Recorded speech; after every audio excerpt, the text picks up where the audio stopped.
नमस्कार, मैं GRS news के लिए गिरीश सिकरवर। दो घटनाओं का मैं जिक्र करना चाहूँगा। एक घटना दिल्ली से जुड़ी है और दूसरी घटना उत्तर प्रदेश से जुड़ी हुई है।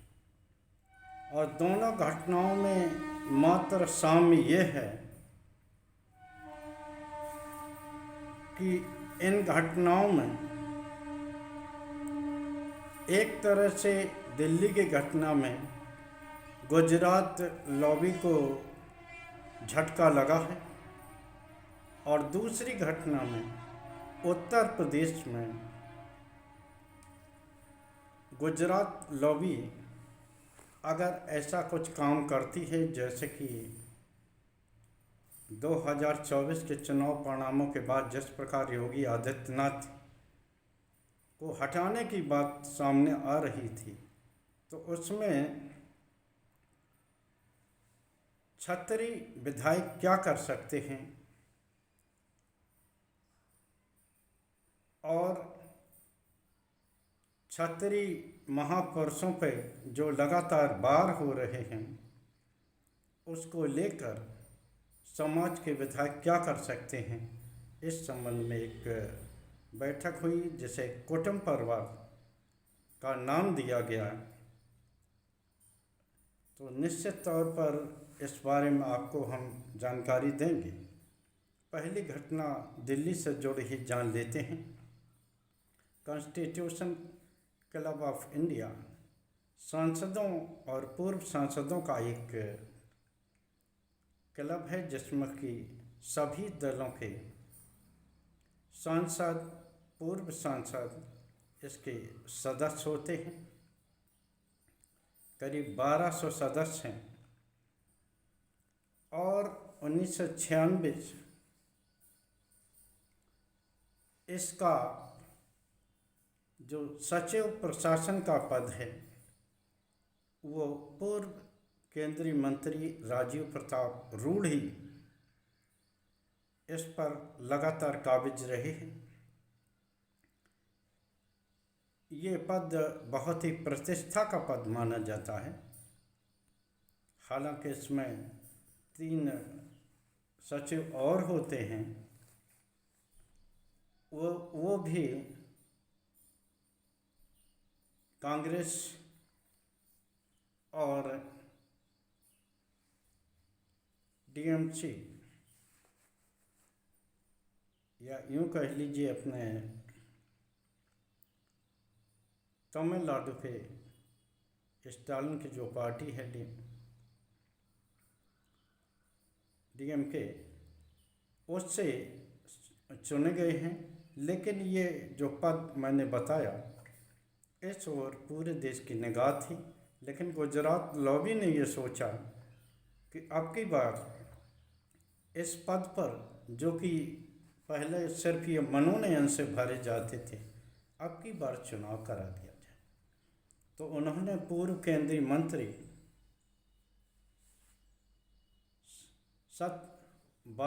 संजीव बालियान जो मुजफ्फरनगर से भी सांसद रह चुके हैं, केंद्रीय मंत्री रहे हैं, उनको चुनाव मैदान में उतार दिया। निश्चित तौर पर बताने की आवश्यकता नहीं कि वो गुजरात लॉबी के पसंदीदा प्रत्याशी थे। तो ये माना जा रहा था कि उनकी जीत सुनिश्चित है। लेकिन चुनाव हुआ और जो परिणाम आए उसमें निश्चित तौर पर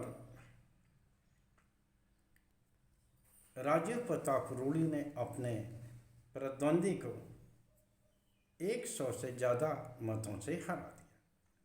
केवल 700 कुछ वोट पड़े थे 1200 में, जिसमें कि 400 के करीब वोट राजीव प्रताप रूढ़ी को मिले।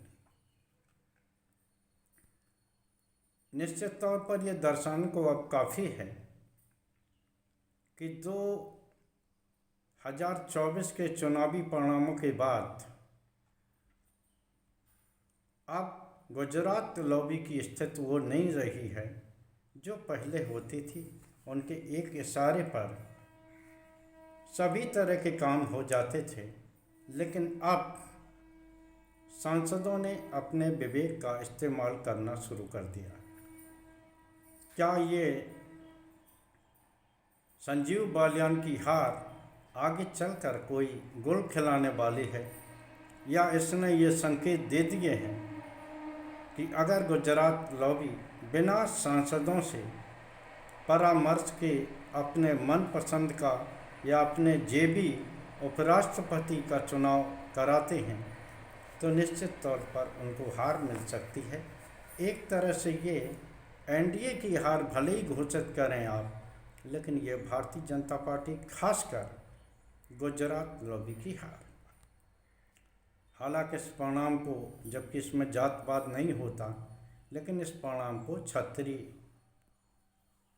अस्मिता से जोड़ने का प्रयास किया। ऐसे ही उत्तर प्रदेश में एक कुटुंब परिवार नाम से क्षत्रिय विधायकों की एक बैठक बुलाई गई, जिसमें कि 49 विधायक क्षत्रिय हैं उत्तर प्रदेश में। उसमें से 40 क्षत्रिय विधायक उसमें शामिल हुए। सपा के वो विधायक भी इसमें आए जो कि पार्टी से असंबद्ध हो गए। निश्चित तौर पर उत्तर प्रदेश में योगी आदित्यनाथ के मुख्यमंत्री बनने के बाद लगातार ये आरोप लगता रहा है कि उत्तर प्रदेश में सिर्फ क्षत्रियों की ही चल रही है। तो यहाँ ये सवाल होता है कि आखिर कुटुंब परिवार इस तरह के नाम सिर्फ राष्ट्रीय स्वयंसेवक संघ के संगठन वाले रखते हैं, तो आखिर इस तरह की कुटुंब परिवार के तहत क्षत्रिय विधायकों को एकजुट होने की जरूरत आखिर क्यों? क्या क्षत्रिय विधायकों के हकों का हरण हो रहा है, या अन्य कोई बात है जिसके कारण क्षत्रिय विधायकों को अपनी ही सरकार में एकजुट होने के लिए इस तरह का आयोजन करना पड़ा? आप सभी लोग जानते हैं, जैसा कि मैंने पहले ही जिक्र किया था, 2024 के लोकसभा चुनाव के बाद जब भारतीय जनता पार्टी की उत्तर प्रदेश में बुरी गत हुई,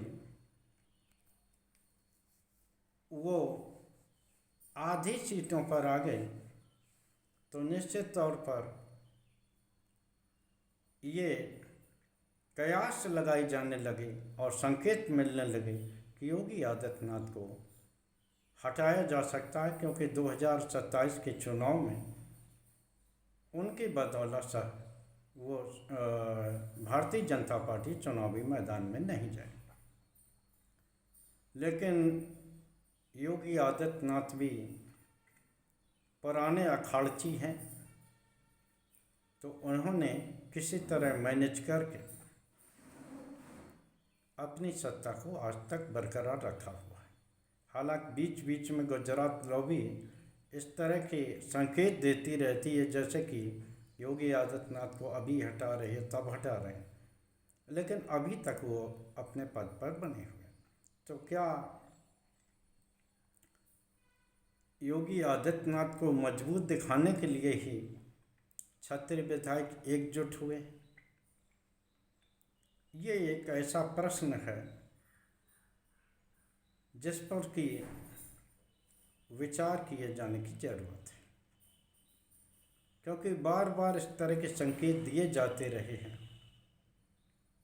गुजरात लॉबी की तरफ से। जैसा कि मैंने अपना इस ब्लॉग के पहले घटना में बताया, जिसमें राजीव प्रताप रूढ़ी चुनाव जीते हैं, तो क्या ये भी एक क्षत्रिय, या यूं कह लीजिए भारतीय जनता पार्टी के जो दूसरा गुट है उसके योजना का ये परिणाम है, या उत्तर प्रदेश में जो ये इकट्ठे हुए क्षत्रिय विधायक हैं, क्या हाईकमान को कोई संकेत देना चाहते हैं कि अगर आप योगी आदित्यनाथ को छेड़ेंगे तो निश्चित तौर पर हम क्या कर सकते हैं, ये बताने की आवश्यकता नहीं। 2024 में चूँकि योगी आदित्यनाथ की मैंने बात इसलिए बीच में लाई क्योंकि संजीव बालियान जो हारे थे उसमें भी आरोप लगा था कि क्षत्रिय मतों के बेरुखी के कारण उनकी हार हुई है, क्योंकि संगीत सोम जो बहुत ही खास योगी आदित्यनाथ के माने जाते हैं, उनको विधानसभा चुनाव में हराने का आरोप संजीव बालियान पर लगा था। और 2024 में जब सांसद का चुनाव हुआ तो संजीव बालियान को हरवा कर योगी आदित्यनाथ ने मैं ब्याज के वो बदला चुका लिया। संभवतः गुजरात लॉबी की इंटरफेरेंस के कारण ही दिल्ली में संजीव बालियान की हार हुई है और योगी आदित्यनाथ संभवतः इस जीत से जो रूढ़ी की हुई है काफ़ी खुश हुए होंगे। आगे चलकर क्षत्रिय विधायकों की ये जो बैठक हुई है कुटुंब परिवार की, ये क्या रंग दिखाती है, इसके लिए हम सभी को थोड़ा इंतज़ार करना होगा। लेकिन ये प्रेशर ग्रुप है, इससे किसी को इनकार नहीं किया जा सकता। हालांकि इस बैठक को लेकर समाजवादी पार्टी भी सचेत हो रही है। आज के ब्लॉग में बस इतना ही। जय हिंद, जय भारत। कल फिर किसी नए मुद्दे पर आपके साथ जुड़ने का प्रयास करूँगा।